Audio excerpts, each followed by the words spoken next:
Assalamualaikum Soleha. Hari ini kita akan belajar tema 2, subtema 2, pembelajaran 1 ya. Simak baik-baik apa yang harus saya sampaikan. Pada pembelajaran kali ini kita hanya akan membahas tentang bahasa Indonesia dan juga IPS, yaitu menulis informasi penting dengan menggunakan kalimat efektif dan upaya mempertahankan kemerdekaan. Nah, dalam menuliskan informasi penting suatu teks, kita bisa menggunakan kalimat efektif. Apa itu kalimat efektif? Kalimat efektif adalah kalimat yang memiliki susunan sesuai kaidah bahasa Indonesia yang tercantum dalam Pedoman Umum Ejaan Bahasa Indonesia. Kalimat efektif ini memiliki susunan yang berurutan, yaitu subjek, predikat, objek, dan keterangan. Susunan ini harus berurutan ya. Perhatikan contoh berikut. Insinyur Soekarno dan Dr. Andes Muhammad Hatta memproklamasikan kemerdekaan Indonesia di Jakarta. Nah, yang menjadi subjek adalah Insinyur Soekarno dan Dr. Andes Muhammad Hatta, sedangkan predikatnya adalah memproklamasikan. Biasanya kata kerja ini adalah predikat. Nah, kemudian kemerdekaan Indonesia ini adalah objek dan keterangannya adalah di Jakarta. Keterangan ini bisa berupa keterangan tempat atau keterangan waktu. Mari kita tentukan subjek, predikat, objek, dan keterangan pada kalimat ini. Beberapa kali TKR atau Tentara Keamanan Rakyat dan rakyat melancarkan serangan ke markas sekutu. Di sini subjeknya apa? Di sini subjeknya tentu adalah TKR dan rakyat. Melancarkan berarti ini adalah predikat, sedangkan serangan ini adalah objek, dan ke markas sekutu ini adalah keterangan. Nah, jadi kalian harus paham ya mana subjek, predikat, objek, dan keterangan. Biasanya subjek itu berupa orang, nama orang, atau juga kata benda. Sedangkan predikat itu adalah kata kerja dan objek adalah hal yang dilakukan oleh subjek, dan keterangan ini bisa berupa keterangan tempat atau keterangan waktu. Nah, sekarang kita akan membahas IPS ya, yaitu upaya mempertahankan kemerdekaan Indonesia. Setelah kemerdekaan Indonesia diproklamasikan, ini bukan berarti bangsa Indonesia terlepas begitu saja dari bangsa asing. Ternyata setelah kemerdekaan Indonesia, bangsa asing datang kembali dengan niatan untuk menguasai Indonesia. Nah, perjuangan pun berlanjut dengan tujuan untuk mempertahankan kemerdekaan Indonesia. Nah, perjuangan kali ini tidak lagi bersifat kedaerahan, melainkan bersifat nasional. Nah, berikut ini adalah beberapa pertempuran yang dilakukan sebagai upaya mempertahankan kemerdekaan Indonesia. Ada pertempuran Medan Area di Kota Medan, Sumatera Utara, pertempuran Ambarawa di Kota Semarang, Jawa Tengah, dan pertempuran Bandung Lautan Api di Jawa Barat. Serta yang tidak kalah penting adalah pertempuran Surabaya yang terjadi di Jawa Timur. Pertempuran Medan Area. Pertempuran Medan Area ini terjadi ketika pasukan Inggris di bawah pimpinan Brigadir Jenderal Kelly mulai mendarat di Medan, Sumatera Utara pada tanggal 9 Oktober 1945, yang ternyata tentara ini diboncengi oleh pasukan Nika. Nah, pasukan Nika ini merupakan organisasi semi militer Belanda dengan tujuan untuk mengambil alih pemerintahan.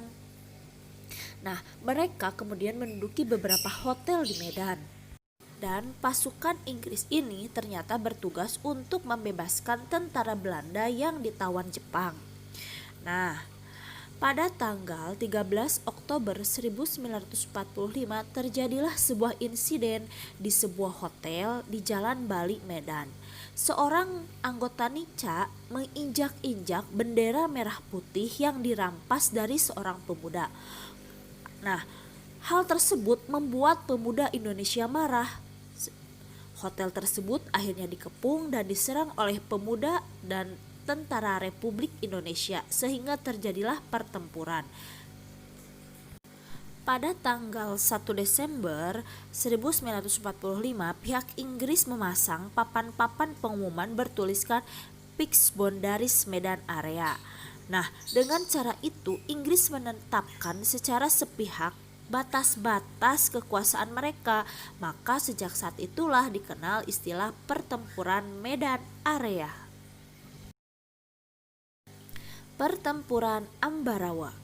Pertempuran Ambarawa ini diawali dengan mendaratnya tentara sekutu di bawah pimpinan Brigadir Jenderal Bethel di Semarang pada tanggal 20 Oktober 1945 dengan tujuan untuk mengurus tawanan perang dan tentara Jepang di Jawa Tengah.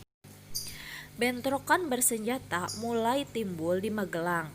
Nah, bentrokan itu mulai meluas menjadi pertempuran antara pasukan sekutu dengan pejuang Indonesia, dan ternyata tentara sekutu tersebut diboncengi oleh Nika.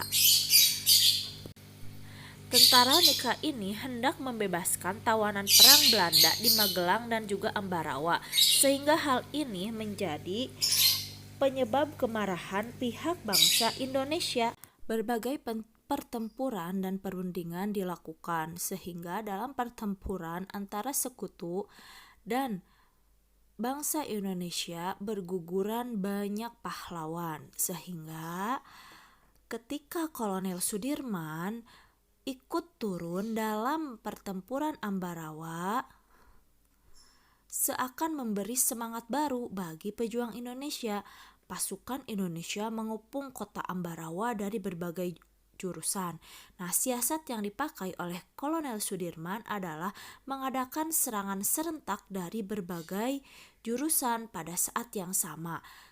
Sehingga pada tanggal 12 Desember 1945 pasukan Indonesia melancarkan serangan serentak ke Ambarawa dan akhirnya sekutu pun berhasil dipukul mundur ke Semarang.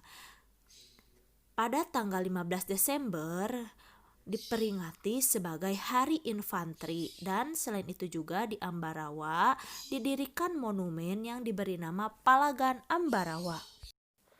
Pertempuran Bandung Lautan Api. Pada bulan Oktober 1945,